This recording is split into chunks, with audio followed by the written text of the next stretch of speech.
As alterações climáticas e as emissões de dióxido de carbono têm sido uma das grandes preocupações, não só dos especialistas, mas também de grande parte da população.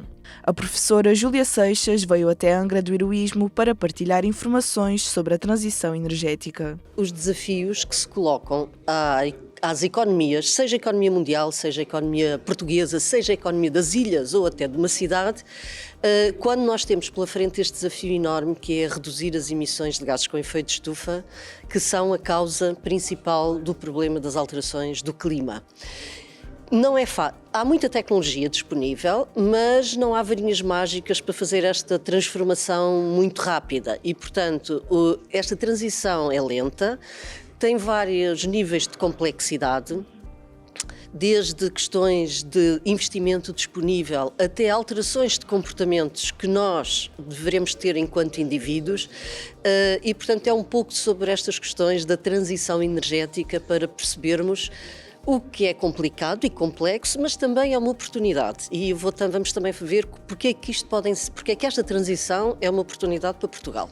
Segundo o portal do Estado do Ambiente de Portugal, o setor de energia apresentou 69,9% das emissões nacionais de gases com efeito de estufa no ano de 2019. Os especialistas, ao longo das últimas décadas, têm vindo a alertar a importância da redução destas emissões e o impacto que as mesmas têm deixado no mundo. No mundo inteiro é assim, existe um quadro, que é o Acordo de Paris, e que preconiza que as emissões devem atingir o seu máximo, porque há países, os países em desenvolvimento, que ainda estão a precisar de consumir muita energia e, portanto, estão a aumentar as suas emissões.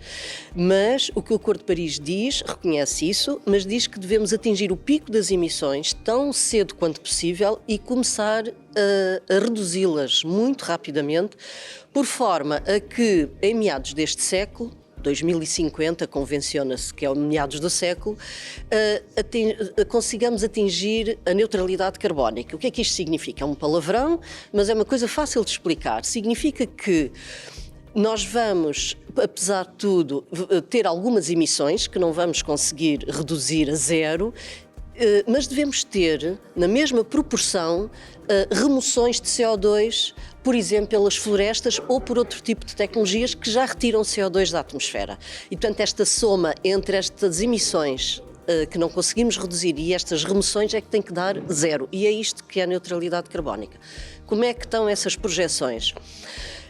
Nós, há pouco tempo, tivemos a Conferência do Clima, que foi no Egito, em Sharm el-Sheikh, e concluímos que há muitos países, de facto, a fazerem promessas, uns com ações mais visíveis que outros, também há muito discurso político nesta matéria, como é visível, e as promessas que nós temos colocam-nos numa rota de futuro em que a temperatura média global do planeta será 2,7 graus acima daquilo que era a temperatura antes de começar a Revolução Industrial.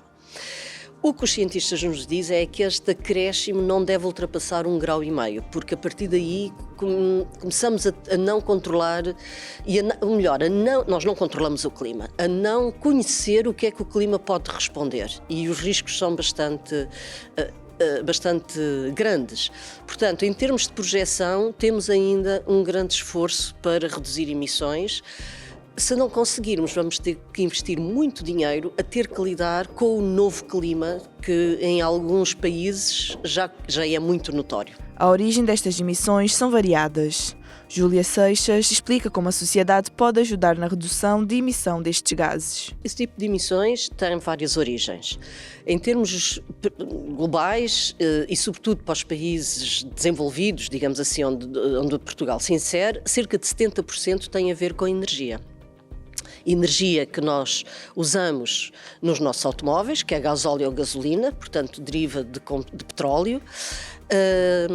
Energia que usamos nos fogões de gás, aqui nos Açores mais gás de garrafa, no continente gás natural mais, cada vez que queimamos também estamos a emitir, e deriva também de combustíveis fósseis para a produção de eletricidade. Eu estive a ver aqui, para me preparar, que mais de 50% dos Açores usa diesel para produzir eletricidade.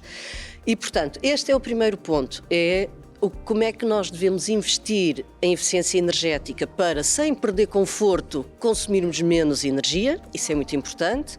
Aliás, esta crise atual, uma das orientações que a Europa do Norte e a Europa Central tem é reduzir os termostatos, porque estes países costumam dar de meia manga no inverno quando neva lá fora. Portanto, nós a isso já estamos habituados, aliás, até passamos frio muitas vezes.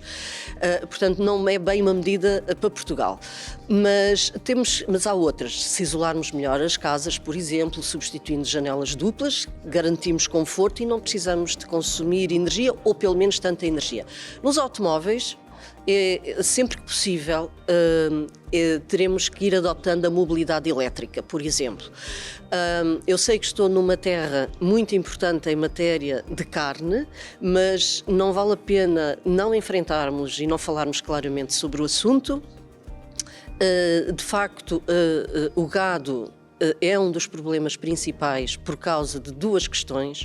Uma tem a ver com a emissão do metano, que tem a ver com a própria forma como o gado bovino funciona, com os seus estrumes, etc. E também pela forma, e isso talvez já não se aplique tanto aos Açores, porque os pastos são daqui, mas muita da carne que é produzida no mundo tem por base uma alimentação que vem, por exemplo, de grandes regiões da América Latina, em que se cortaram muitas áreas florestais e uma floresta é um armazém de carbono. Quando se corta uma árvore, este carbono, que é 50% do tronco de uma árvore, vai parar à atmosfera sob a forma de CO2. E, portanto, ao estarmos a alterar este uso de solo, também estamos a desequilibrar esta questão do CO2. A emissão de gases com efeito de estufa tem gerado consequências que podem ser irreversíveis. O degelo de massas glaciais, a subida do nível do mar, as alterações climáticas, entre diversos outros impactos que são uma grande preocupação.